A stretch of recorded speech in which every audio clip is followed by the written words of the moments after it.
POTUS.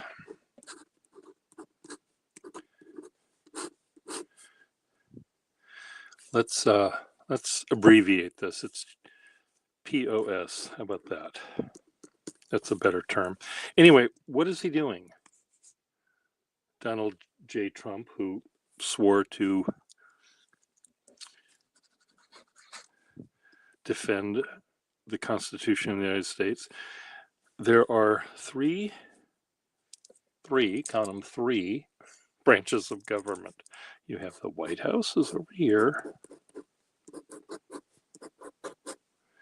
That's the executive.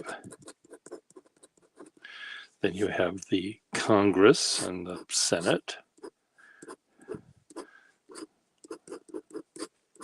That's another branch of government. Steps, columns, tourists, smoke, hatchets. There's the Congress, whatever they call that. What do they call that branch?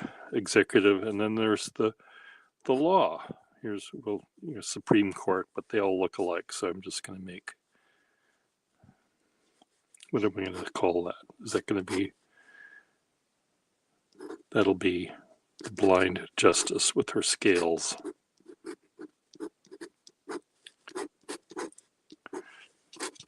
And her sword. The justice. Three different things. 1, 2, 3. Count them with me. 1, 2, 3. Three different things. The Constitution is here. Let's just say that that's here. Blah, blah, blah. All of the amendments and shit. The president, this guy, does not have the power to change this. That's not in his wheelhouse. The Congress can do that. They can make a law and pass it if it's popular enough, and it'll be added to this thing. Right now, this thing says someone who's born in the United States has birthright citizenship. This guy over here can't just sign something and pretend it's real. It has to go through here. These people have to make that decision, right? Not him, these people. The problem is there's a lot of people that voted for this guy that think he's right no matter what he does. And they believe him. That's not how this works. If he wants to have children born in the United States, no longer have automatic birthright citizenship, he can decide to talk to the members of Congress that like him, and he can say, can you please do this? He could even order them to do that. Except, they have a mind of their own. They may not have a backbone, but they have a mind of their own. They can decide this is a good idea or a bad idea. No, I'm not. Well, I could be a Republican and still point out a flaw. Right? Are you a Republican? He does not have the right with a signature to change the Constitution. He took an oath of office to defend and protect it. He doesn't have the right to just change it with his own little signature, right? So anyway, what's in a name? What are you doing today? Are you a pen collector? Don't get me started.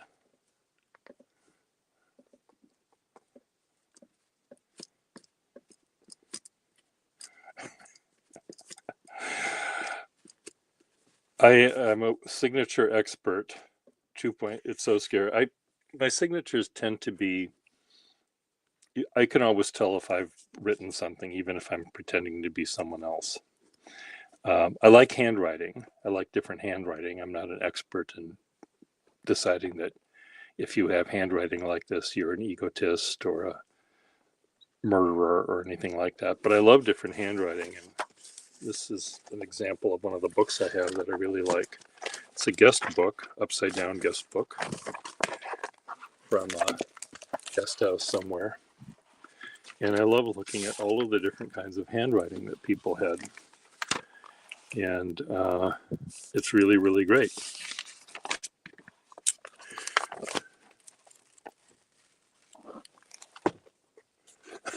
Something about the POTUS.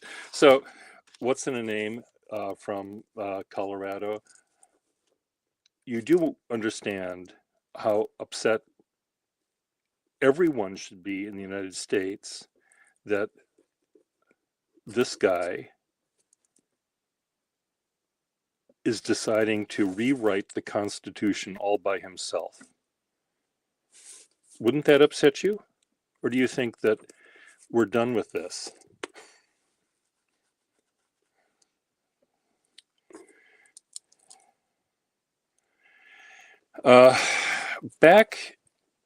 Back in those days, the LBJ days, I think Parker pens were what was provided to some of the presidents, though I don't know if it was only him.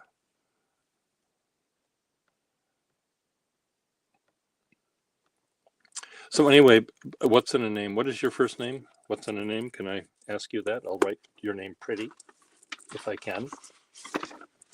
You don't have to tell me your entire name, maybe just the first name.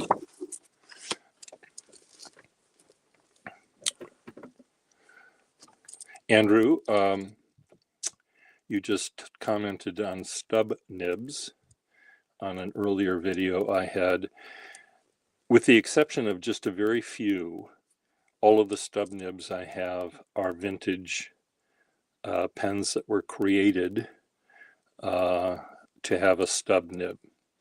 There are some pens that I have whose iridium was broken off, and I would file the pen down to make a stub nib, and I would use those for certain kinds of calligraphy.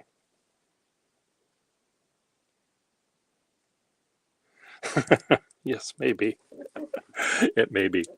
Well, a bot could have a name nonetheless. So I'll draw your name, Andrew. How about that? So this is a Waterman 52 with the number 2 nib.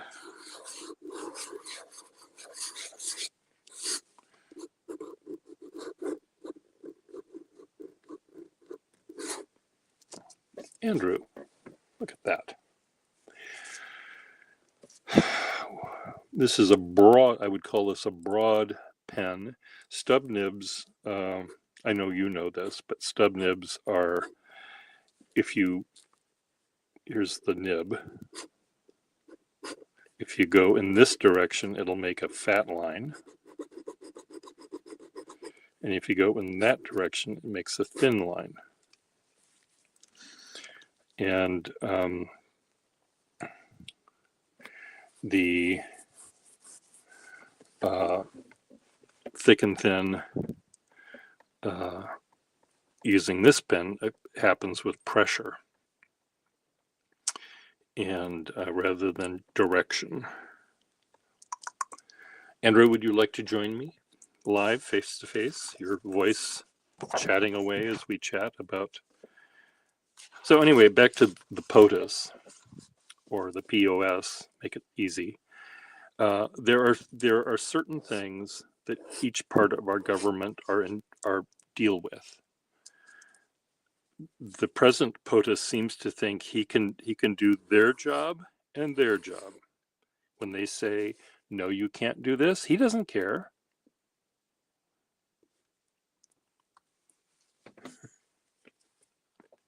When these people say, you can't do this, he doesn't care. He thinks he's the only one in charge. And maybe the people that voted for him wanted that, but that's not the law, and that's not the Constitution. So again, if he has this crazy idea, he can ask Congress to write a bill and um, pass it and see if it floats.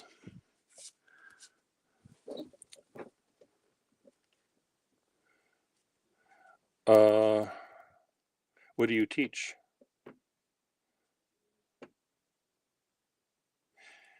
I think flex nibs. What's fun about flex nibs is it's like driving a sports car. They are so sexy.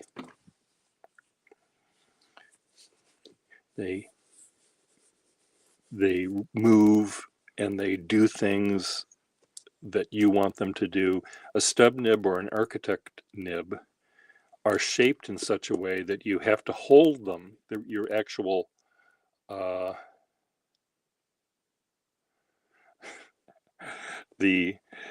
well, I mean, he can ask Congress, but the thing is with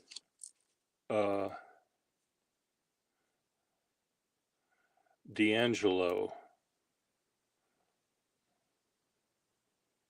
my full name is D'Angelo Demetrius Vickers, which I don't like. That explains my YouTube name. Is what's in a name you're okay. Well, D'Angelo Demetrius, you sound like a polyglot. You're full of you've got Italian and Greek, and Vickers sounds English to me. I mean, like Britain English, like the Vickers machine.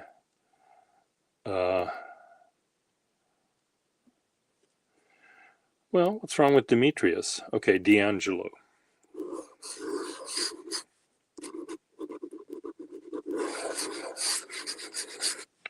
E-L-O, D'Angelo. D-D.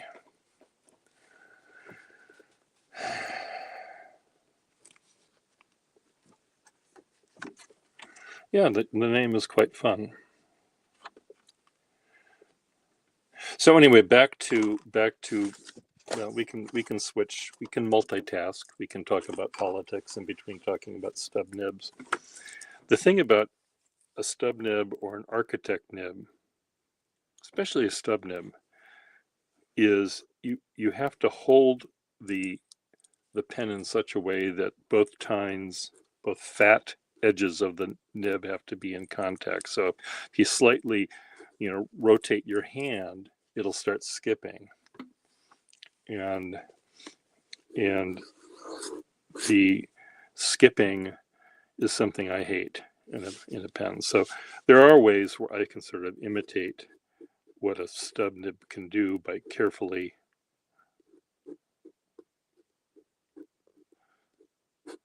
that's not how you make an S in Germanic. That's how you make an S. T-A-F. Native Hawaiian. So anyway, back to you, D'Angelo. Do you believe that the president should have the power to change the Constitution by just writing his name on a piece of paper? Do you think he has that right?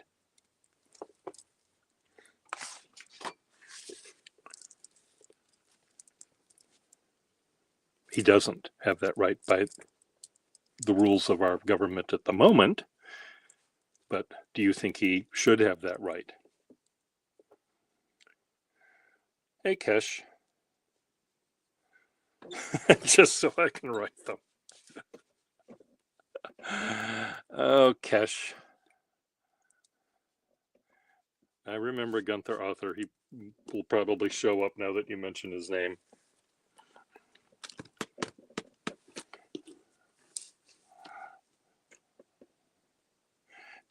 Teach library studies and archives. So what are your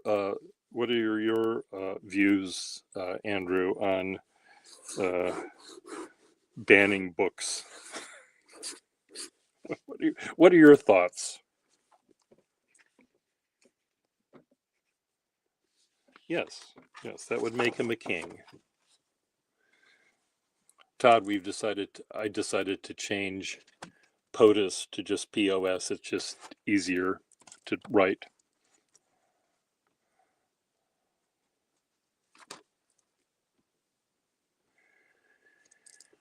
Um, I think you should get a flexible nibbed pen.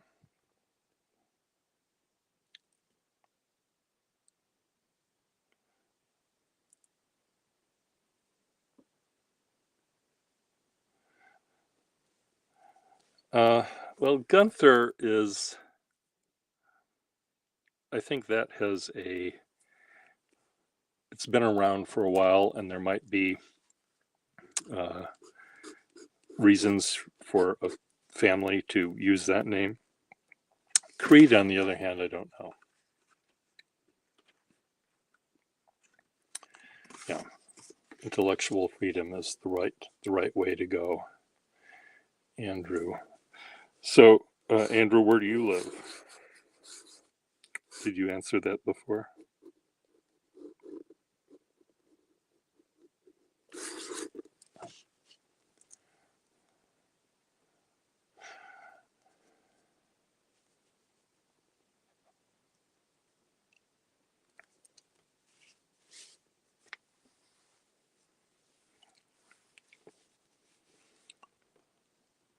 Honolulu.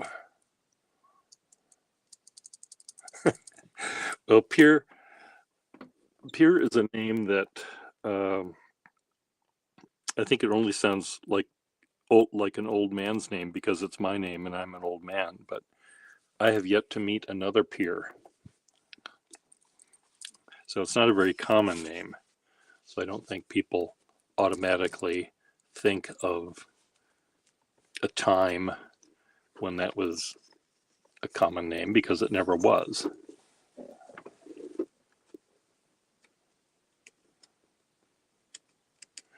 Yeah, you should get one, Andrew. Um, and if you're going to get one, don't buy a new one. Whatever you do, don't buy a new flexible nib because they'll be really, really expensive and they won't work very well. Buy a vintage Waterman 52 or a Skyline. Does this have a flexible nib? No, this one doesn't, but some do.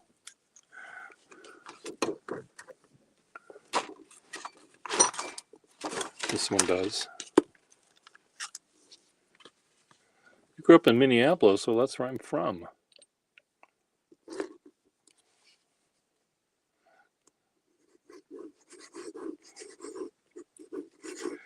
I think Pier in Scandinavia is PER or PEER, not PIER. And in Scandinavia, it's pronounced pear. So there is Peer Gynt. That might be pronounced. I had weird parents. They weren't making me. They weren't. They liked the name. I don't know.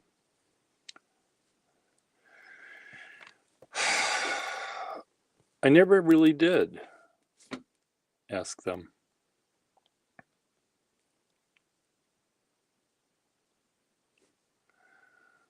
Uh, well, send me an email if you want, and I can maybe hook you up with one of my pens, or if you know in Hawaii whether there's any vintage pen collectors, you can certainly find them and try out a few pens if they allow you to.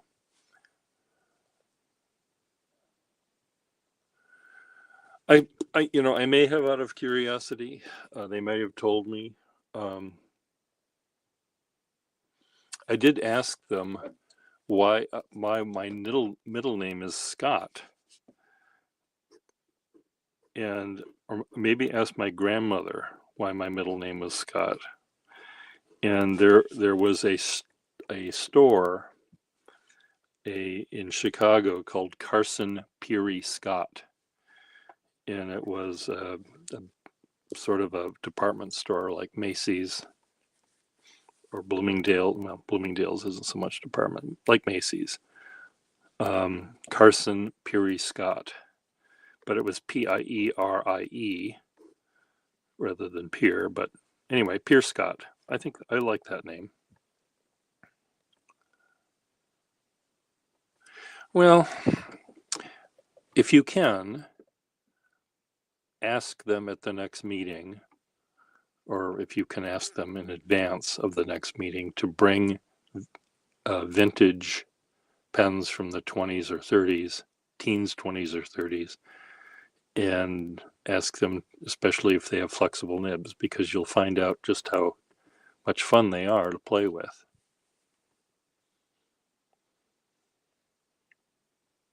Well, you've been all over the place. They do have beautiful architecture. The Carson Peary Scott building was designed by Sullivan, but I would joke, I would say, if I'm going to have my middle name named after a Sullivan building, why couldn't it have been the Wainwright building? Per Wainwright Gustafson.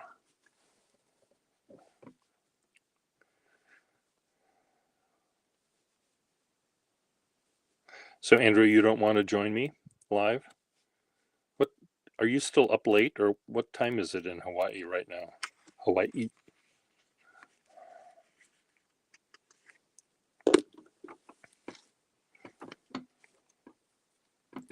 Where did the cap of this one go? Over the top, yes. This is somewhat flexible too. This is Jack Webb from Dragnet, Sergeant Joe Friday, when he's a little drunk. When he lets himself go a little bit, he can write like this. Demetrius. Well, sometime if you'd like to join me and show me some of these pens you have and stubs and what do you call the architect pens, I'd like to have you come by. No, you can. All you do is make funny scribbles.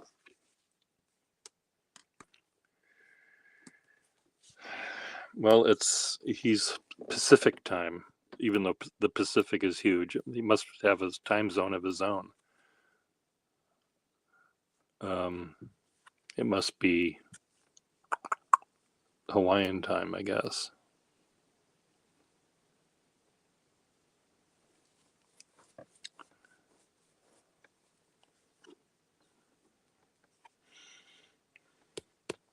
Is our Trump voter is Demetrius still in the room? No, D'Angelo. Because he hasn't answered my question about the powers that the president has and the powers that the president doesn't have. And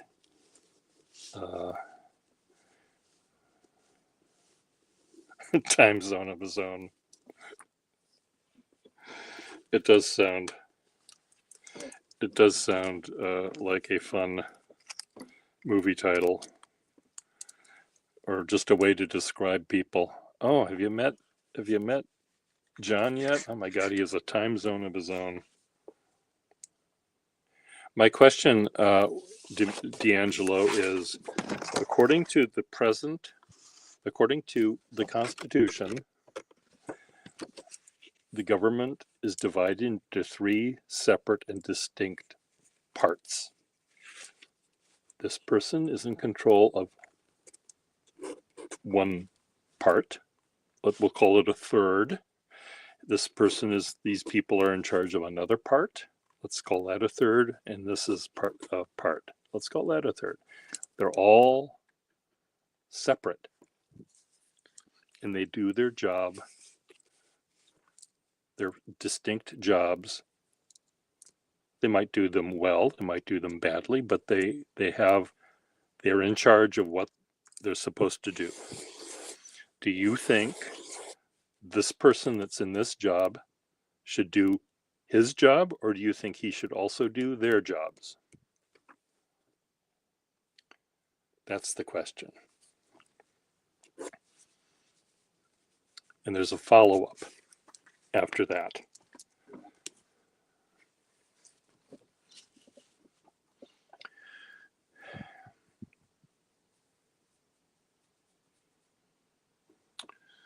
Well, I'm glad you're taking a little bit of time to think about it. It sounds like you don't have the answer right on the top of your head.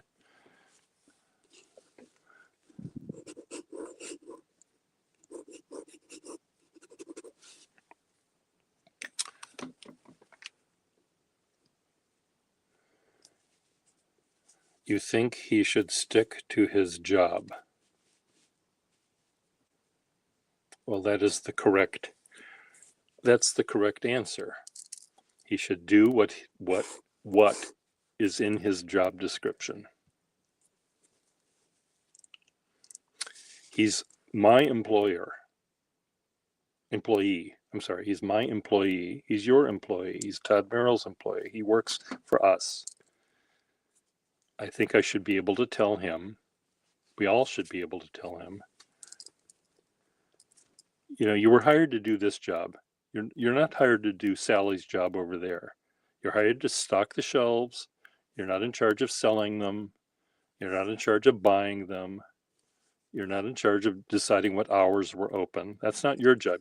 Your job is this. That's your job. Not theirs. Not theirs. This is your job. Do that. Period.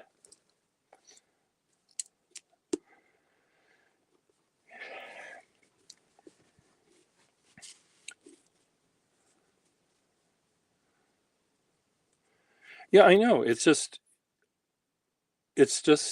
crazy. He's decided now, in addition to doing this job, he's decided that he's going to be the chairman of the board of the Kennedy Center for the Arts.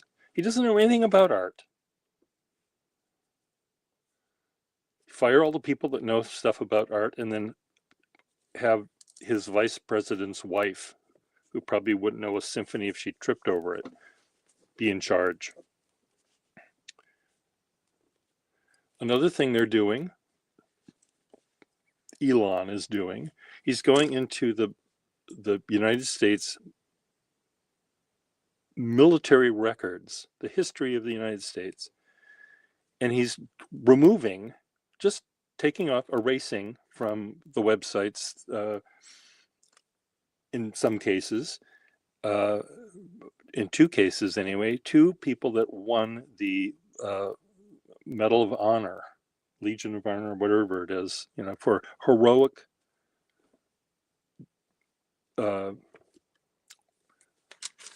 wartime work. I mean, they were soldiers. They did whatever they needed to do, whether they had a bone spur or not. They did what they were called to do, and they were very good at it, and they won the Medal of Honor. Well, because they're not white, they've been removed.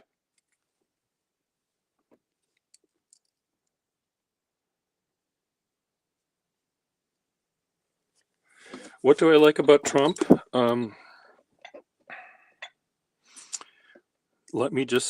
This might take a while. What do I like about him?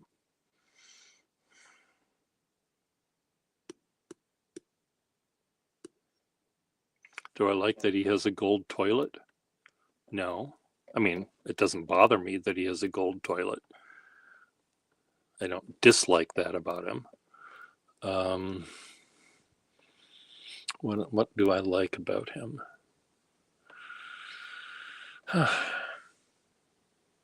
It's hard to say, because there's so much about him that is so unattractive. his narcissism, he cannot take criticism. He doesn't know how to empathize with anyone.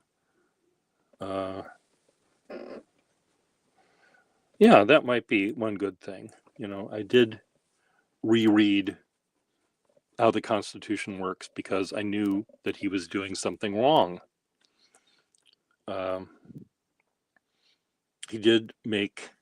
He has made people like us that have become lazy about government to sit up straight and pay attention.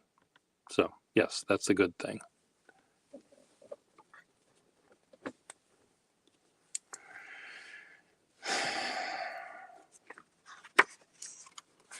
So Al, I'll write your name. Is that your real name, or are you AI? Are you an AI bot, or are you real? I'll pretend you're real. Al Meg.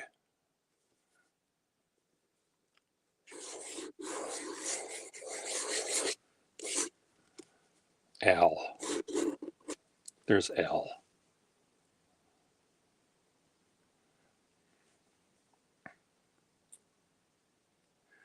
I don't think that's the right attitude to have in a world that is as complicated as ours. We don't have the ability to live in a cocoon.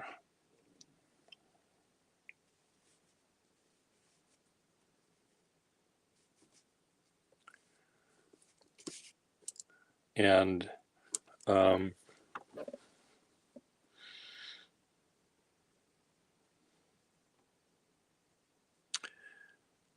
his other ideas that he has, I don't know where he gets the idea that he can just decide that Canada is going to be the 51st state, or that he can just decide that we can take Denmark. It just seems like theft. These people have their own country, their own constitutions, their own way of government. They're not threatening me, Denmark and Canada. No, we are not good enough to be on our own.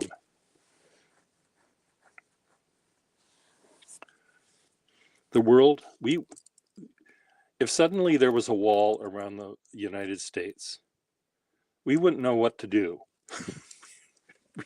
We'd fall apart.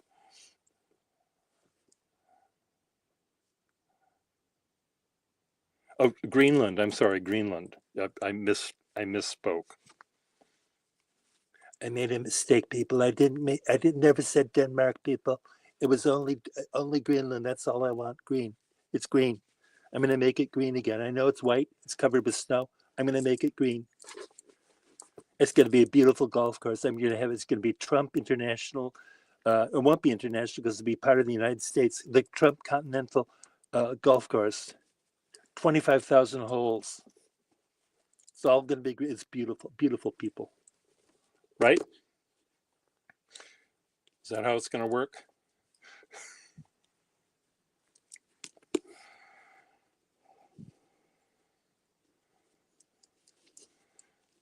Well, I have many talents.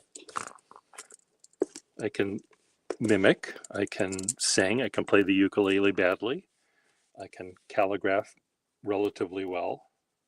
Could I dance like him? I think I'd trip over my tie.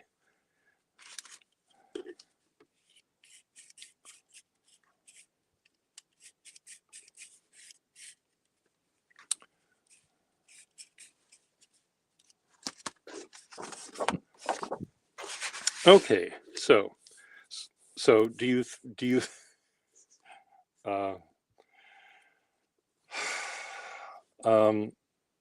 I probably, if I grew the hair on one side of me really, really long, stuck my head in my golden toilet and flushed, maybe it would look like him. I mean, if Donald J. Trump came out of the shower, here's what he would look like.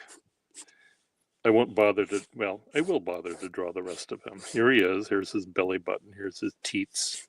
Here's his little tiny hands. Here's his feet. And here's his eyes, here's his nose, there's his mouth, here's his ears. Here's his hair. And this part is really, really long. So he goes over to his golden toilet, maybe, sticks his head in and flushes, and then the hair will like that.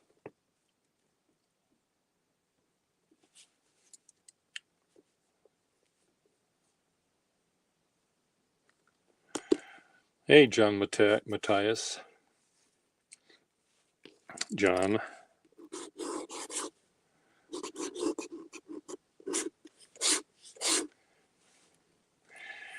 Well,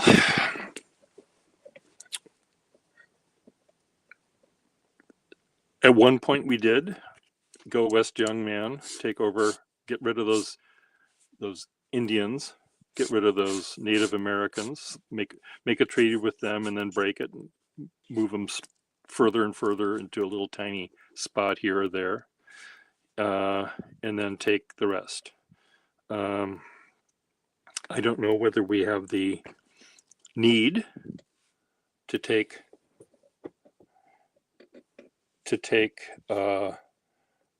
over Canada and Greenland and Panama.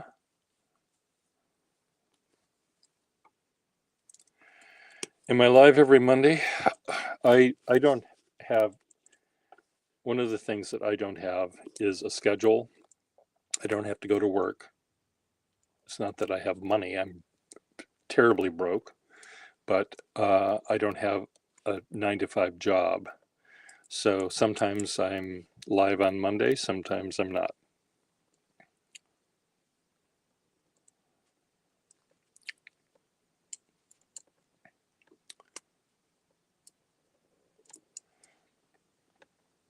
So John Matthias, have I had you live before? Who wants to be live with me?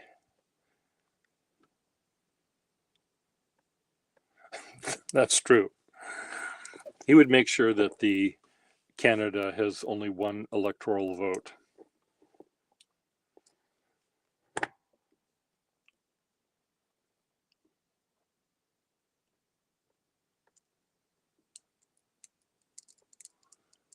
Is John still in the room here?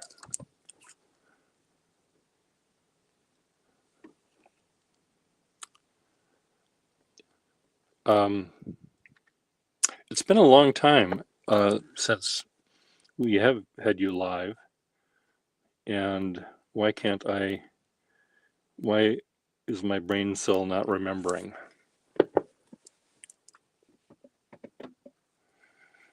And pour les Québécois, yeah, the Québécois, will they have a separate thing? Real job. Oh God. I did get one person email me today about a real job. So I'll work on that.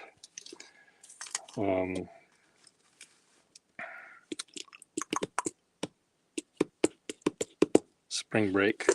Yeah.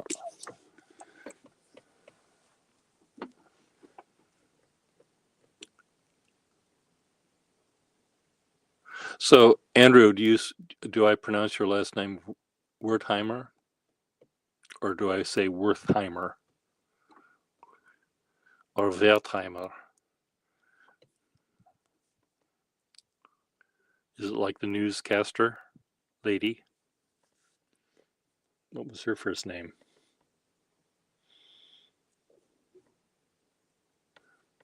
Did I forget how she said it? Perfect. That doesn't help me because I said it 3 different ways. Here's number 1. Wertheimer. 2 is Wertheimer. And 3 is Wertheimer. Not Ruth. Yes, Linda Wertheimer. So I think you want the TH sound. Wertheimer.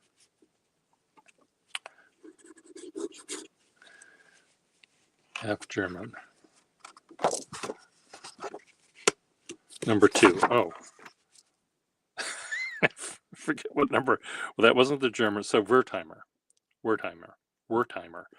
The W sound, not the V sound. And T sound, not the TH sound. So Wertheimer. You answered it all. Yeah. But don't call me Shirley.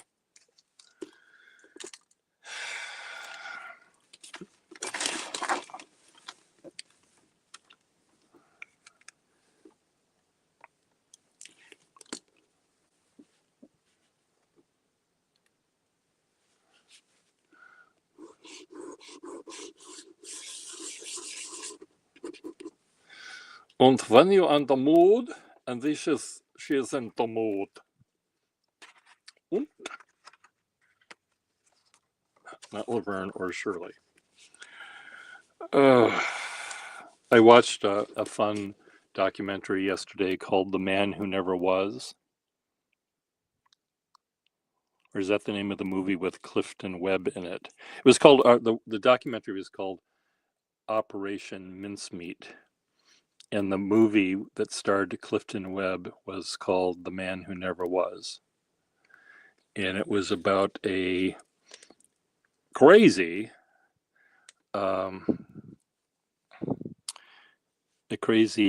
British spy idea of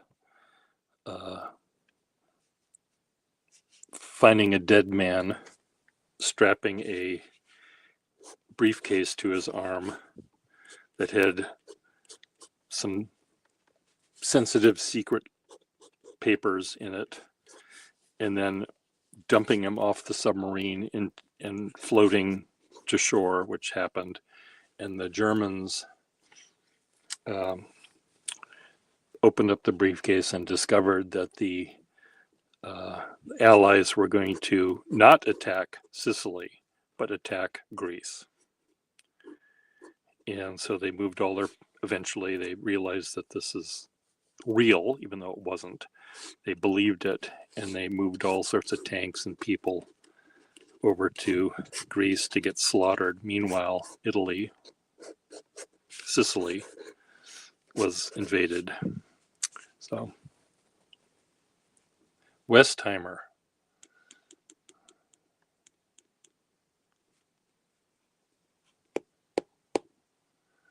You know, Andrew, the Coen brothers, their first movie was called Blood Simple. And my father ran a clothing store that was kind of hip and kind of also, it was both hip and kind of expensive. That the Coen brothers thought that maybe my father would be willing to invest in that movie, their first movie. So they showed up unannounced one day, asked to see the owner, and they brought their film projector and a screen with them, and they brought my father down to the basement and put up the screen and showed a part of the film. And they showed the film, the part that had the bad guy locked in the bathroom, and somehow he tried to get out of the bathroom, but he was locked in the bathroom, and he tried to open the window, and the good lady, the nice lady that he wanted to kill, stuck a knife into his hand, which he couldn't get out. His hand was stuck to the windowsill.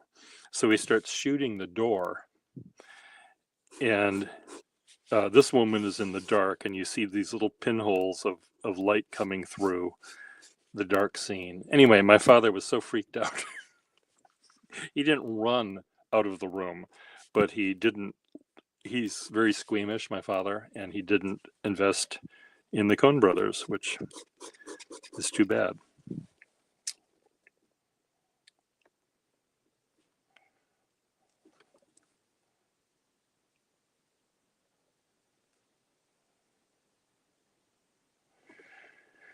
They can be a bit bloody, don't you know?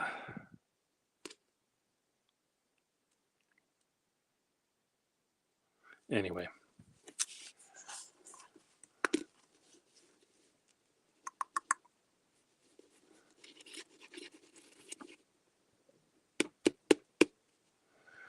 Well, has our Republican from Colorado gone? What's his name? D'Angelo Demetrius Vickers. Has he gone to tell the secret police about me and I'll be missing next week?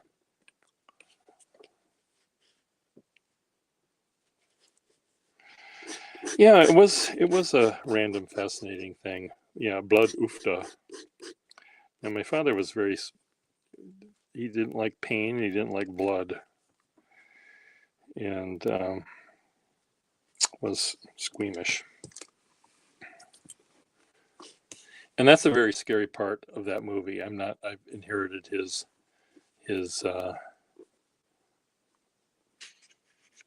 my father was in an extra, well, in the background for the Grumpier Old Men movie, and he was in the scene at a bar where Sophia Loren walks in, and she goes up to Walter Matthau, and she takes an ice cube out of his drink and rubs it on her ample bosom, and talks about how hot she was. Anyway, he was way in the background, and he has a shock of white hair. You see him for about a second, and he's putting on his glasses because when she walks in, the entire bar stops and everyone looks at her, and so my father, you see him lift up his head and put on his glasses to see who this bombshell is. And anyway, they kept on having to do take after take after take, and she came in once, and my father was very close to the door where she entered, and she turned to him and she said, "I'm getting so wet." So anyway, she talked to my dad.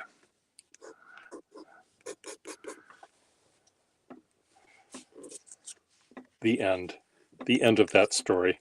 My father's brush with Hollywood. Story number 1, Coen Brothers. Story number 2, Sophia Loren.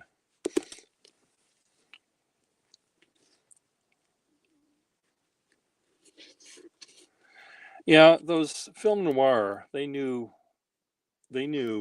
how to do things. First of all, do it at night where you can control to your advantage the lighting.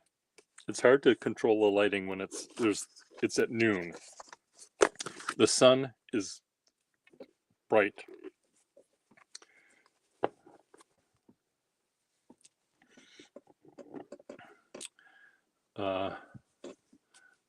My word, you must like that show, Todd. My word.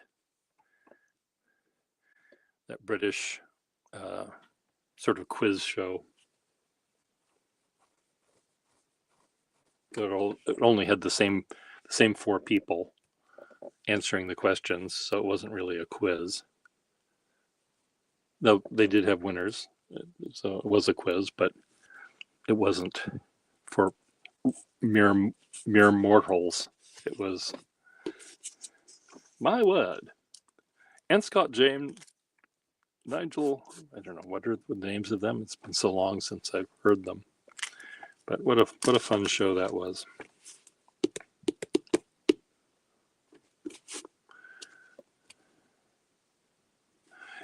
Seen only a few episodes of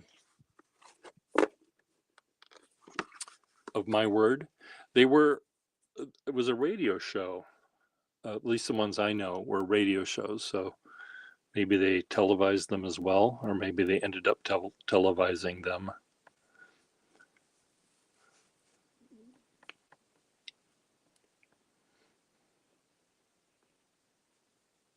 Radio, yeah. If you do a search for My Word Radio, maybe they've got an archive of that somewhere.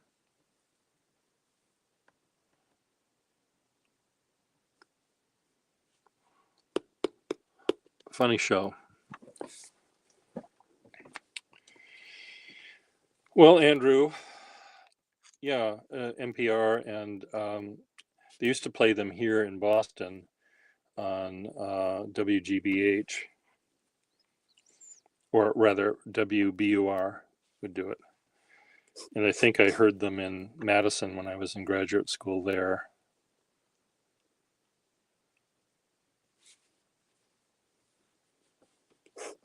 Yeah, there are really some fun British word shows. And I think almost all of them had the same cast of characters. They were comedians and writers and stuff like that. They weren't just people off the street. I like watching the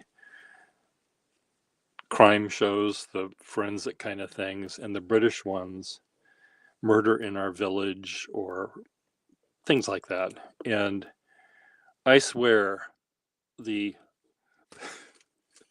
people that are not on the radio shows, their accents are so thick and they don't sound particularly bright. Now, that doesn't mean that they shouldn't have been killed, murdered, but they all say the same things.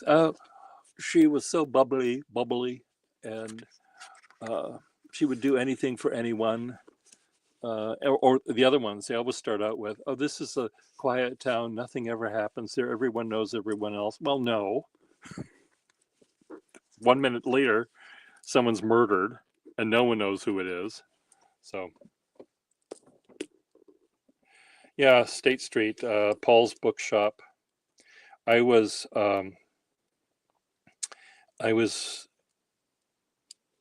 there later after Paul had died, but his widow, who ran the store, was very nice. I love that store.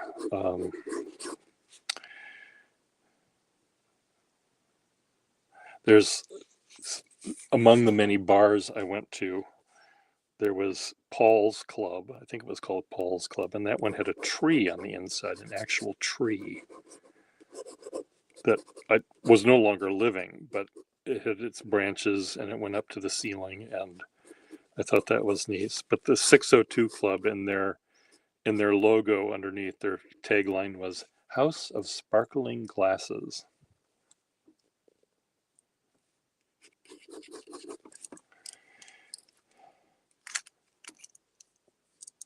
Shortwave. How old are you, Andrew Wertheimer? Wertheimer? Is that how it's supposed to be? Option number 2. How old are you, if I can ask? Because here, shortwave radio sounds like.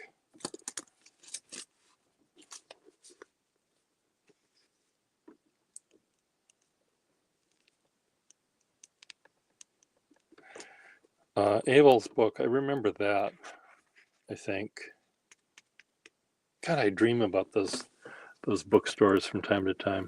I occasionally dream about Madison, walking down State Street before it was a mall, while it still had traffic.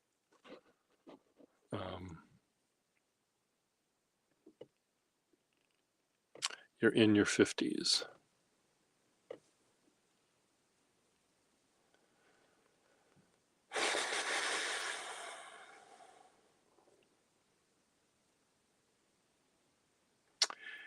Anyway, I'm getting hungry. I need to have some breakfast so I can have lunch at lunchtime. So what I'm going to do, I wish I had my old shortwave radio. I loved it because I just like turning on the shortwave, the Morse code channel, and just listen to the dots and dashes. It was really, really fun, relaxing, and I